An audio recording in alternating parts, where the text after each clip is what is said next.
इस वक्त की सबसे बड़ी खबर, सबसे बड़ी जानकारी आपको दे दूं, जिसका डर था अब वही देखने सुनने को मिलने लगा है दोस्तों। इस वक्त देश में एक नई क्रांति जारी है, एक ऐसी क्रांति जिसके बारे में आप सभी जानते हैं। पेपर लीक का मुद्दा देश भर के युवाओं के बीच आक्रोश बन बैठा है और इसी आक्रोश को देखते हुए जो सत्ता में बैठे हुए हुक्मरान हैं, वो लगातार अपनी गलती, अपनी जिम्मेदारियों से मुंह मोड़ रहे। लेकिन विपक्ष और छात्र, ये तमाम लोग सड़कों पर उतरकर एक नई आंदोलन को जो है हवा दे रहे हैं। राहुल गांधी ने तो तमाम बच्चों के साथ मिलकर, जो सीबीएसई में अभी जो पेपर लीक हुआ है, जो चोरी पकड़ी गई है और बच्चों से जो बात किया गया है, उसके बाद तो और सरकार प्रेशराइज हो गई है दोस्तों। लेकिन इसी बीच आज सुबह सवेरे खबर आती है कि शिक्षा मंत्रालय के ऑफिस में अचानक से आग लग जाती है। क्या यह संयोग है, महज इत्तेफाक है, या इसके पीछे कुछ और है दोस्तों? क्योंकि ऊपर ऊपर जो मीडिया वाले, जो गोदी चाटुकार पत्तलकार है, वो खबर ये चला रहे हैं कि दिल्ली में शिक्षा मंत्रालय के ऑफिस में आग लग गई है। अब इस आग लगने के पीछे की वजह क्या है और किस वजह से लगी है, अभी तक कोई मालूमात नहीं है। ये वही शिक्षा मंत्रालय है दोस्तों जिनसे बार बार, जी हाँ, शिक्षा मंत्रालय के शिक्षा मंत्री से बार बार सवाल पूछा जा रहा है, जिम्मेदारी ना के बराबर। और अब अचानक से खबर आती है कि शिक्षा मंत्रालय के दफ्तर पर आग। क्या कुछ छुपाया जा रहा है? क्या कुछ छुपाने की कोशिश की जा रही है जो अचानक से आग लग गया, वो भी शिक्षा मंत्रालय में? मतलब समझने वाली और सोचने वाली बात है दोस्तों कि और कोई मंत्रालय नहीं आया इसके जद में। मंत्रालय आया भी तो कौन? शिक्षा मंत्रालय। मतलब आपके सामने है दोस्तों, आग बुझाने की कोशिश लगातार की जा रही है और क्या क्या हो रहा है वो सब कुछ आपको बताऊंगी। साथ में ये भी बताऊंगी कि भ्रष्टाचारियों पर वार करने वाले हमारे प्रधानमंत्री जी के शासन में भ्रष्टाचारियों के पास कितनी बड़ी रकम है, कितना बड़ा पैसा है और उसका भांडा फूटा कैसे है, ये शायद आपको कोई नहीं दिखाएगा, क्योंकि ये कांग्रेस शासित राज्य नहीं है, ये भाजपा शासित राज्य है, इसलिए आपको कोई कुछ नहीं बताएगा। साथ ही आपको ये भी बता दूं दोस्तों, महंगाई की मार एक बार फिर से देश की आवाम पर, 145 करोड़ देशवासियों के ऊपर मार दिया गया है। महीने भर के अंदर दोस्तों ऐसे दाम बढ़ाए जा रहे हैं, ऐसे दाम बढ़ाए जा रहे हैं सिलेंडर के, पेट्रोल डीजल के, महीने भी नहीं, माफ कीजिएगा 10 दिन के अंदर इतना बड़ा इजाफा आपको ये भी बताऊंगी। साथ में आपको बताऊंगी कि राहुल गांधी के, जी हाँ, राहुल गांधी के सोशल मीडिया पर जो पोस्ट किया गया है, उस पोस्ट के बाद एक नई जंग छिड़ गई है और गोदी तलवे चाटुकार को कैसे इस वक्त देश के शिक्षकों के जरिए घेरना शुरू कर दिया गया है। वो कहते थे ना, मैं हमेशा कहती थी कि अन्याय के खिलाफ आवाज उठाइए। अब शिक्षकों के ऊपर बात आई है तो शिक्षक अब अपनी नंबर पर जब इनकी बारी आई है तब ये लोग बोल रहे हैं। इनको बहुत पहले बोलना चाहिए था दोस्तों, माफ कीजिएगा, किसी को बुरा लगेगा, लेकिन इन लोगों को बहुत पहले आवाज उठाना चाहिए था। आज जब गोदी चाटुकारों ने इनको लेकर ट्रोल किया, इनको लेकर घेरा, इनकी योग्यता पर सवाल उठाया, तो ये सब वीडियो बना रहे हैं, वो वीडियो भी दिखाऊंगी। लेकिन सबसे पहले दोस्तों आपको ले चलती हूँ शिक्षा मंत्रालय की तरफ। शिक्षा मंत्रालय के ऑफिस में धू धू करके आग लग गया है। आग बुझाने के लिए कई गाड़ियों को, जी हाँ, कई गाड़ियों को उतारा गया है, प्रयास किया जा रहा है, लगातार प्रयास हो रहा है।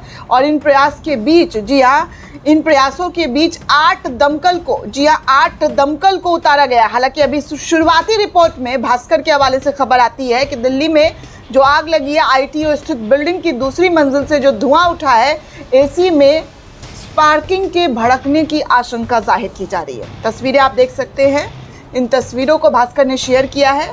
दिल्ली के आईटीओ इलाके स्थित school of planning and architecture में सोमवार की सुबह आग लग गई है और आग बिल्डिंग की दूसरी मंजिल पर लगी है, जहां शिक्षा मंत्रालय के कुछ ऑफिसेज हैं। घटना के बाद बिल्डिंग में मौजूद फैकल्टी और छात्रों को सुरक्षित बाहर निकाला गया है।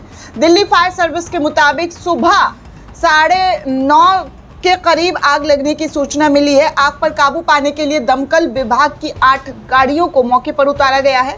कांग्रेस महासचिव जयराम रमेश ने पोस्ट लिखा है, शिक्षा मंत्रालय के कार्यालयों में आग लगने की खबर बेहद चिंताजनक है। ये मामला कुछ संदिग्ध भी लगता है।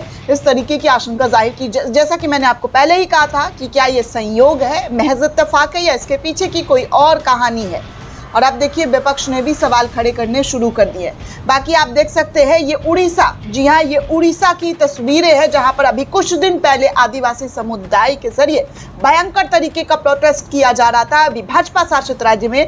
अब उसी, जी हाँ उसी उड़ीसा से खबर आती है कि एक माइनिंग अधिकारी के खिलाफ 30,000, जी हाँ 30,000 करोड़ की रिश्वत का भांडा फूटा है।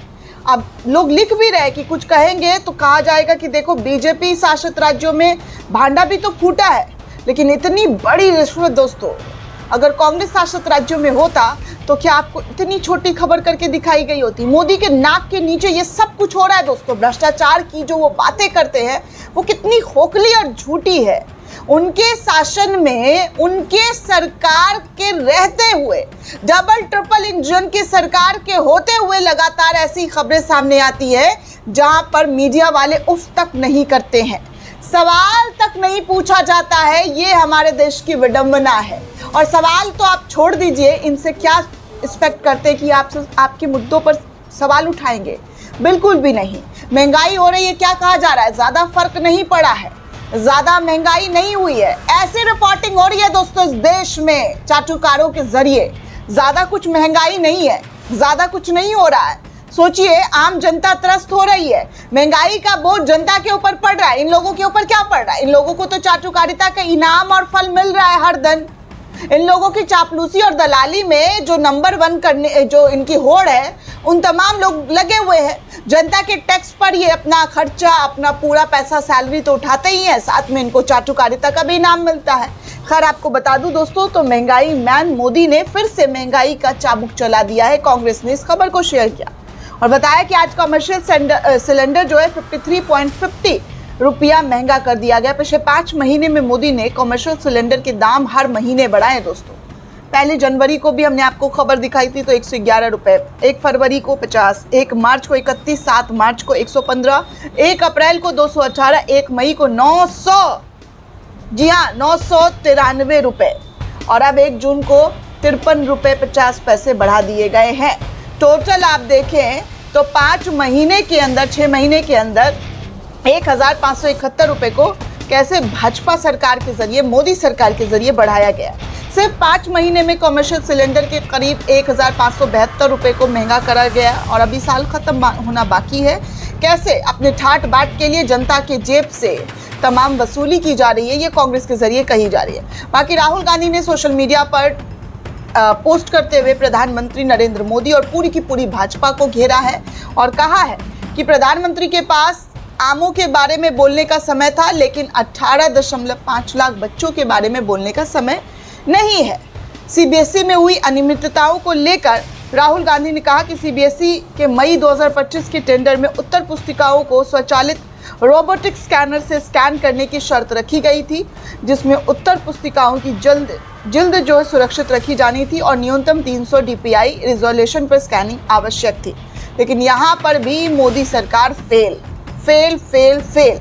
अब आपको दिखा रही हूँ खान सर का ये वीडियो, जहाँ पर अंजना ओम कश्यप के जरिए जो बातें कही गई, उसके बाद शिक्षकों में एक नई क्रांति जो है सवाल पूछने की उठ चली है और पत्रकारों को तो ऐसा जलील किया जा रहा है, खासकर स्पेशली अंजना ओम कश्यप को, गोदी चाटुकारों को। आप इस वीडियो में सुन सकते हैं।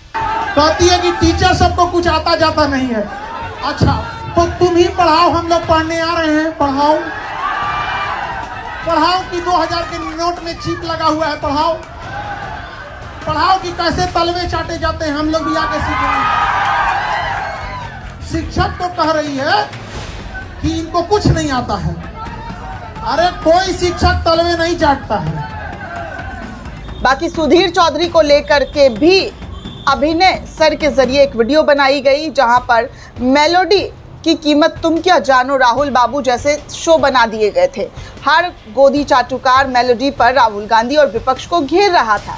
लेकिन इन्हीं तमाम चीज़ों को लेकर अब शिक्षकों ने इनकी पत्रकारिता पर सवाल खड़ा किया। इनकी पत्रकारिता पर तो 12 साल पहले ही सवाल खड़े कर देने चाहिए थे कि ये लोग कैसे पत्रकारिता करते हैं। देखिए दोस्तों, कैसे कैसे जो तिहाड़ी चौधरी है, इनके ऊपर कितने मुकदमे हुए, तिहाड़ खट कर आए हैं, लेकिन इनकी जो गलत जानकारी, गलत खबर फैलाना और बार बार NBDS के जरिए सख्ती भी बढ़ती जा रही है, जुर्माना भी लगाया जा रहा है, लेकिन ये क्या कर रहे हैं, अपना नफरती कंटेंट लोगों तक पहुंचा दे रहे हैं। उसके बाद इनको कोई मतलब नहीं है कि देश में ये झूठ फैलाकर कैसे आराम की नींद और चैन की नींद सोते हैं। आप इस खबर को देख सकते हैं।